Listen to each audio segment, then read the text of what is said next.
નમસ્કાર મિત્રો, મારી યુટ્યુબ ચેનલમાં તમારું સ્વાગત છે। આજે આપણે વાત કરવાના છીએ ચારણનું અપમાન અને માં ખોડિયારનો પડકાર બનેલી ઘટના છે। લાંગા લાવ સંસાર કા દિયા ને ભજીયો દોય, ના દિયા ના ભજીયા વાકા જન્મારા ખોય। લગભગ 250 વર્ષ પહેલાની વાત છે। કુંડલા તાબે થોરડી ગામ, તેમાં મેઘા મારું નામે આયર હતો। 500 વીઘાનો ગરાસદારો, ભલપના સીમાડા જેને કહેવામાં આવે એવો આયર। ચારણ બારોટ કે માંગણિયાત આવીને એમનો 4 વેણનો દુહો કહે તો નીમ કે એક દુહે એક ભેંસ આપવી, આવા એને મોજના હિલોળા છૂટે। ભલકારો ભાણ તણે સફરાને મને સોવાય, માઠાની છાતી માય વળો ભાંગ્યો વેરડા। વાતોને પાંખો આવી કે થોરડીમાં મેઘો આદાનો છે, પણ એક દુહે એક ભેં આપે છે। કાં ફૂટા કે ન ફૂટા ગાગા રણકા હજારા કોશા, દણણ વાતો નીકળી ઘણા માંગણિયા તો આવતા અને એક દુહે એક ભેંસ લઈ જતા। વરલ ગામનો ગઢવી આપો કરશન ધણો, ભીડવાળો માણસ ટંક ચાતરી જાય પણ કોઈ પાસે લાંબો હાથ ન કરે। એક દિવસ પોતાના 2 દીકરા, 1 દીકરી અને 2 માણસ, પોતે એમ 5 જણાને આખા દિવસના કડાકા થયા।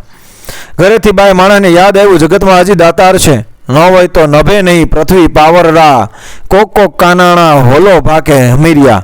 બાઈ કહે, ગઢવા થોરડી ગામ જા, મેઘા મારું જેવો દાતાર છે, એક દુહો લઈને જા અને એક ભેં લાવ તો આપણા છોકરા છાશ પીતા થાય। અરે ગાંડી, મને ભલે બાપ એમ કહેતા નથી આવડતું, ત્યાં દુહાની વાત ક્યાં કરવી? ચારણે કહ્યું। બાઈ કહે, સાંભળ, હું તને દુહો શીખવાડું। ચારણ ગોળી સજ્જ કર, લે નેતરને રવાય, મારું માગું મેઘડા મને સંપે મેઘ સવાય। ચારણનો બાળક છે, એમાં કંઈ કહેવા પણ ન હોય। ચારણ ચોથો વેદ, વણ પડ્યો વાતું કરે, પાંખે આગળના ભેદ જેને જીભે જોગણી। 4 દિવસ થયા, દુહો ચારણને કંઠસ્થ થઈ ગયો। જેમ ઈશ્વરનો ભક્ત પ્રભુને ન ભૂલે, એમાં ચારણ મેઘા મારુના દુહાની માળા ફેરવે છે। એક દિવસ સારા વાર તિથિ જોઈ આપા કરશને થોરડીનો માર્ગ લીધો। પગલા ભરતો જાય છે, જમીનો પંથ કાપતો જાય છે, દુહો બોલતો જાય છે, હે કરણી મયાની તું ભરે રે વેરે રેજે માં। એમ કરતા 3 દિવસે ગઢવીએ થોરડીના ઝાડવા જોયા। સાંજનો સમય છે, જનાવરો ઘેરા માળામાં જવા તૈયારી કરે છે। દિવસ આથમવાને થોડી વાર છે, એવી વખતે થોરડીના સીમાડામાં જાતા ઝાડવા બરજા બરજા થઈ રહ્યા છે। ચારણનું મન પણ હિલોળે ચડ્યું છે। મેપો મારું ચોરે બેઠા છે, એના ભાઈ ભદ્રીજા પણ છે, માગણિયાત પણ છે।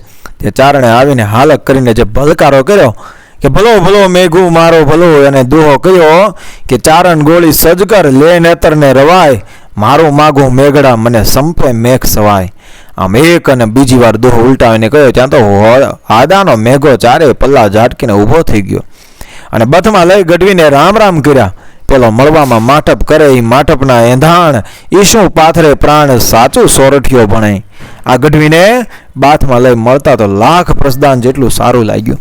બેસવા સારું આસન આપ્યું, કુશળ સમાચારે પૂછ્યા, ગઢવી મજામાં ને? હા અને દાતા, આપ જેવા સરદારની દયાથી આનંદ છે। આપણું ગામ તો બાપુ વરલ છે, ગઢવીએ કહ્યું। વાહ ગઢવી, બહુ દયા કરી, મેઘાએ કહ્યું। હા બાપ, તારે માથે દ્વારકાધીશની દયા છે, મેઘાએ કહ્યું। વાહ ગઢવી, દુહો ભારી લઈને આવ્યા। હા બાપ, ચારણનો દીકરો છું, આકડા લીમડાના ફૂલ ભેગા કરી લાવ્યો છું, ગઢવીએ કહ્યું। નાના ગઢવી, આ તો ગુલાબ ચંપાના ફૂલ છે, મેઘાએ કહ્યું। મેઘા મારું દુહાની પ્રશંસા કરતા હતા ત્યાં એક મોટા કવિરાજ બોલ્યા કે આપા, બહુ મોટા માણસનો દખ, કારણ કે લે લાકડું અને કર મેરાયું। દુહો ભારે એમ ઘડીએ ઘડીએ વખાણ કરો છો તો દુહો આ કરશન ગઢવીએ બનાવેલો નથી। હા, હું એ કહેવા નથી માંગતો, પણ આ દુહાની આ ગઢવીને ભેંસ દ્વારકાવાળો રણછોડજી આપે છે। મેઘા મારું એ કહ્યું, અરે બાપુ, એ તો આખું ખાડું આપો ને, એની સામે અમારે ક્યાં જોવાનું છે? પણ અમારું તો એક જ કહેવાનું છે કે આ દુહો ગઢવીનો બનાવેલો નથી, કવિરાજે કહ્યું। ગઢવીને ખૂબ આકરું લાગ્યું। હું ચારણને ના પાડતો હતો કે મને માંગતા ન આવડે, કવિતા ન આવડે મને, અને મને મોકલવો રહેવા દે, પણ મારું મોત આ થોરડીના ચોરામાં લખાયું છે અને કોણ મટાડી શકે? આ ચોરામાં મારું અપમાન થયું, હવે એક જ માર્ગ કે સવાર થાય એટલે દેહ પાડી નાખવો। આવો દ્રઢ નિર્ણય કહી અને ગઢવી ડાયરામાં સૌ ભેગો બેઠો। દિવસ ચારેય શેડે અસ્ત થયો છે, અંધારું થવા લાગ્યું છે। દેવ મંદિરમાં આરતીનો સમય થયો છે। મંદિરે સાધુ સંતો ભક્તો સૌ ભેગા થયા છે। ઝાલરોના એ રણકારથી, શંખના શંખનાદથી અને નગારા માથે દાંડી પડવાથી નગારા ગાજી ઉઠ્યા છે। આરતી થઈ ગઈ છે એટલે ગઢમાંથી વાણંદે આવીને વાળો માટે હાકલ કરી કે બાપુ પધારો વાળું કરવા. મહેમાન તથા મેઘો મારું એમ 20-25 જણ વાળું કરવા ઊભા થયા. પણ એ ગઢવી બેસી રહ્યું. ડાયરો ગઢમાં વાળું કરવા ગયો. હાથ ધોઈને વાળું કરવા બેઠા પંગતમાં નજર કરી પણ કરશન ગઢવીને ન ભાયા. એટલે વાણંદને કહ્યું કે ચોરે ગઢવી મહેમાન છે, એને બોલાવો. વાણંદ જઈને ગઢવીને કે આપા વાળું કરવા હાલો. ડાયરો પંગતમાં બેઠો છે. ના બાપ, મારે વાળું નથી કરવું. રોંડે પાસેના ગામમાં એક પટેલ ત્યાં રહોંડો કર્યો છે, માટે વાળુંની ઈચ્છા નથી. ઠીક, તમારી મરજી. વાણંદ આવીને મેઘા આપણને કહ્યું કે ગઢવીને વાળું નથી કરવું. ઠીક, એમની મરજી. મેઘા મારું કહ્યું કે ચોરામાંથી ગઢવી ઊભા થઈને ગામના ઓતરાદે ઝાપે નાની એવી નદી છે ત્યાં વેકરામાં જઈ પોતાની પાસે પન્યું હતું તે પાથરી પોતાની પાઘડીનું ઓશીકું કરી સૂતા છે, પણ ઊંઘ નથી આવતી. એ ગઢમાંથી ડાયરો વાળું કરી ચોરે આવ્યો. ગઢવીને ન ભાયા. મેઘા મારું કહે ગઢવી ક્યાં ગયા? બાપુ હમણાં આવશે, ક્યાંક ગયા હશે. કલાક 1.5 કલાક રાહ જોઈ, ગઢવી ન આવ્યા. ડાયરો પથારીમાં આડા પડકે સૂતો છે. મેઘા મારું કહે ભારે કરી એમને 2 ભેંસ આપવાની, તેને જતા રહ્યા. રાત લીધી ભારે કરી. વળી કોઈ બોલ્યો બાપુ તો પછી વરલ ક્યાં લંકામાં છે, અહીંથી મજૂર કરીને મોકલી દઈશું. હા એમ જ થશે. મેઘા મારુએ કહ્યું કે ઘડીક ડાયરો વાતો કરીને નિંદ્રા દેવીને આધીન થયા. રાતના 4 પહોર વિતાવીને પ્રાગટના દોરા ફૂટ્યા. આ બાજુ ગઢવીને રાત વેરણ થઈ હતી. તરફડીને રાત કાઢી. સવાર થતાં ગઢવી નદીમાંથી ઊભો થઈને કળશ જઈ અને આવીને મરવા માટે ચારે તરફ નજર કરે છે. ત્યાં એક આંબલીનું ઝાડ અને ઝાડના થડે આ ખોડિયારનું ત્રિશૂળ છે. ઊભો થઈને ત્યાં ગયો. વિચાર કર્યો કે બીજે ક્યાંય મરી ગયો હોત તો કાગડા કૂતરા ખાત, પણ આ મારી માં ઘણા દિવસથી ભૂખી છે તો મારા લોહીથી ધરું.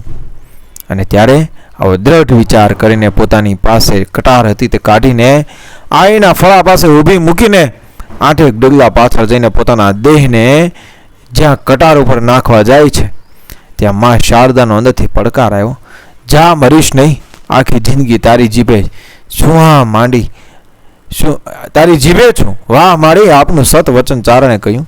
હવે તો આ ગઢવી જે વસ્તુ માથે નજર કરેનો 4 વેણનો દુહો બનાવે છે. નદીએથી નીકળે ઝાપામાં આવ્યો વડલો ઘે ગુરુ પહોંચે, વાહ વડાઈએ ઝાટક્યો, અળસર ટકી આણ, મેલી જટા મોકળી કોઈ જળદર ઊભો જાણ.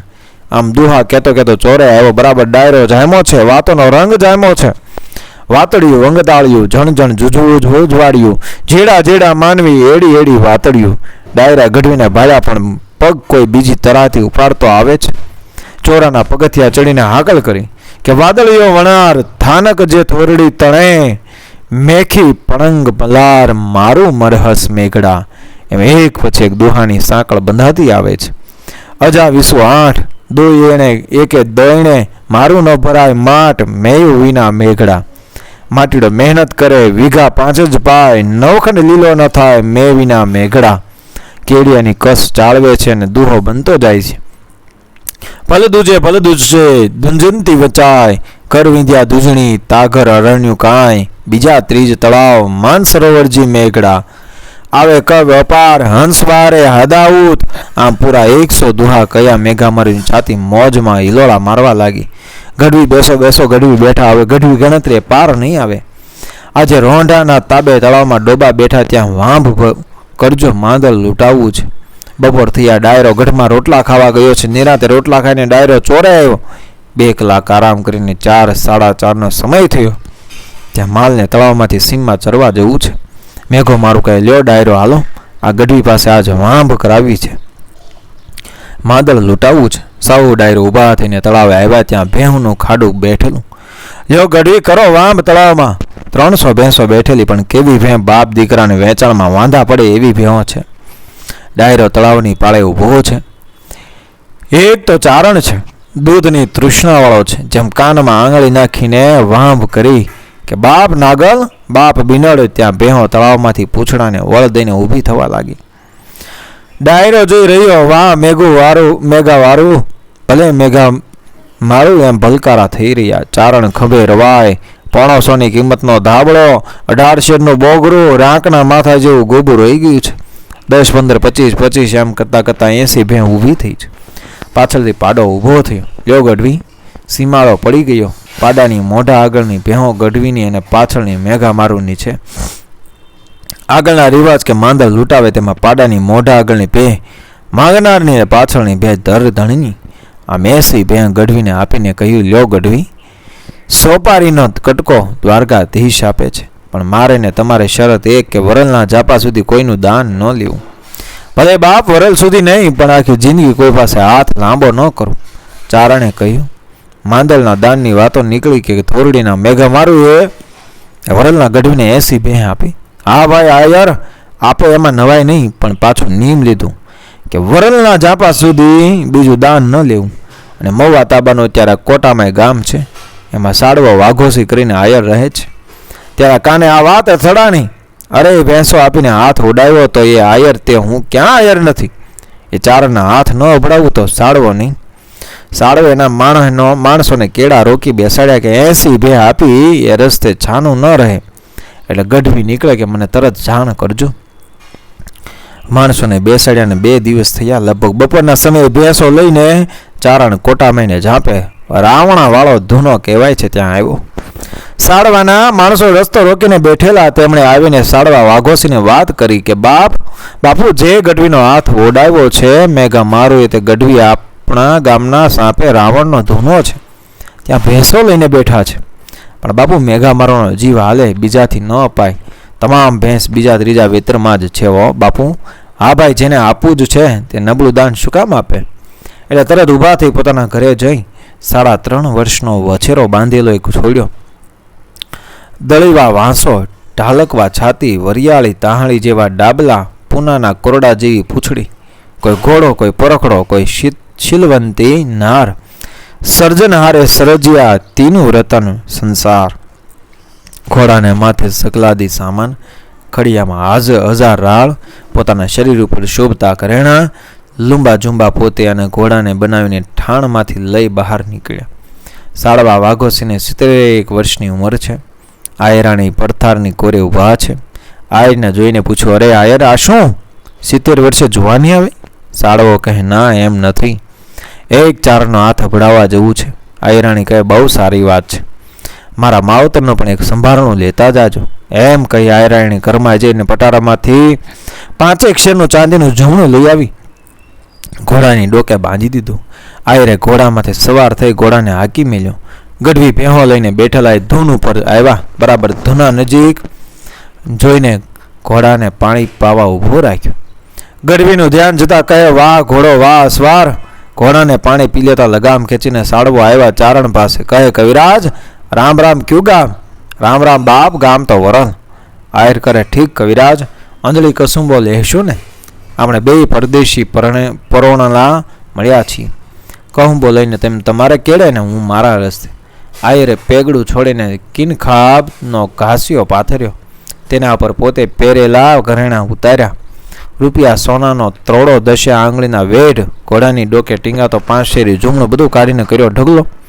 પછી કહે, લ્યો ગઢવી, ઘોડાને ઘડીક થોભી રાખો, ત્યાં હું પોટલિયા જઈ આવું. ચારણ કહે, આપા ઘોડાને રાવણના થડે બાંધો, મારાથી ન અડાય. અરે ગઢવી, આ બોલ જનાવર છે, પડક્યું જબક્યું હોત તો ભાગી જતા વાર ન લાગે.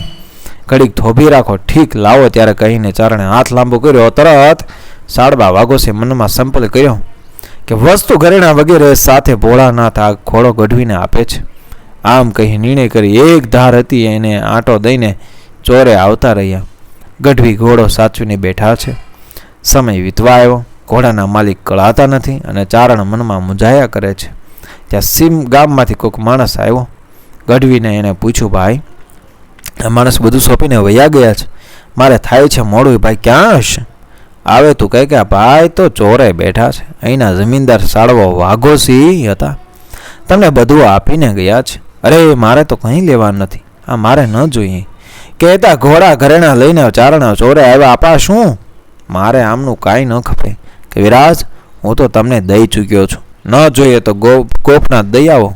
સાડવા વાઘોસી જવાબ આપ્યો કે ગઢમથલમાં મુકાયેલા ચારણા હેથી દુહા માંડ્યા એ જરવાવો કે માદળ મેઘે મારું એ દીધેલ દાન જકે, તેની સાડેથી સંચળ દીધા સાડવા, વાટેથી દીધા વડ, વ્યવહારે વહેળિયા, કોટમાં કોઈ તે છેતરિયા સાડવા. મિત્રો, વિડીયો પસંદ આવ્યો મારી ચેનલ સબસ્ક્રાઈબ કરો, ફોલો કરો, શેર કરો. મળીએ આવી જ ઘટનાને પ્રેરણાદાયક વાર્તાઓ સાથે, આપણા ઇતિહાસ સાથે, આપણી સંસ્કૃતિ સાથે. જય મા ભવાની.